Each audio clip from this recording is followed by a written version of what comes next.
नमस्कार किसान भाइयों, आज के इस वीडियो में हम बात करेंगे सोयाबीन के 100% अच्छे अंकुरण के लिए हमें क्या करना चाहिए और कौन कौन से ऐसे सीक्रेट हैं जो सोयाबीन की बोवनी के टाइम पर हमें पता होना चाहिए, क्योंकि सोयाबीन का अच्छा जमाव ही सोयाबीन की अच्छी पैदावार तय करता है।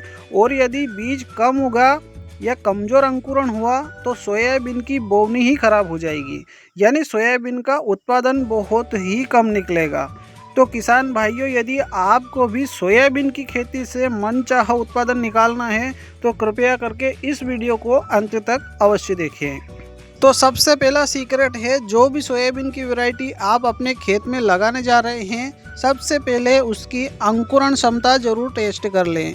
बुआई से कुछ दिन पहले ही सोयाबीन के कुछ दाने किसी टाट की बोरी या खेत में किसी छायादार जगह पर उगाकर अवश्य देख लें। यदि आपके द्वारा बोए गए सभी दाने अंकुरित हो जाते हैं या उनमें से 80 से 90% भी अंकुरित होते हैं तो ही उस वैरायटी को आप अपने खेत में लगाएं। सीक्रेट नंबर 2, सोयाबीन की बुआई के कुछ घंटों पहले ही सोयाबीन का बीज उपचार अवश्य कर लें। जी हाँ किसान भाइयों, सोयाबीन के बीज उपचार करने से भी बीजों की अंकुरण क्षमता बढ़ती है, जिससे बीजों को उगते समय सड़न, गलन और फंगस जैसी बीमारियों से सुरक्षा मिलती है और सोयाबीन का स्वस्थ और मजबूत अंकुरण निकलता है। चलिए अब बात करते हैं सीक्रेट नंबर 3 के बारे में, जो कि बहुत ही जरूरी पॉइंट है, और वो है सोयाबीन की बोवनी करते समय बीज को ज़्यादा गहराई पर नहीं डालना है।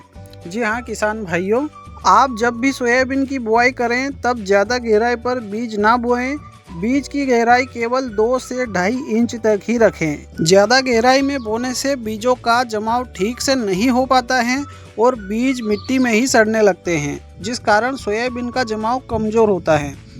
तो किसान भाइयों, बताए गए तीनों पॉइंट ध्यान में रखकर यदि आप सोयाबीन की खेती करते हैं तो आपको सोयाबीन का 100% अंकुरण देखने को मिलेगा।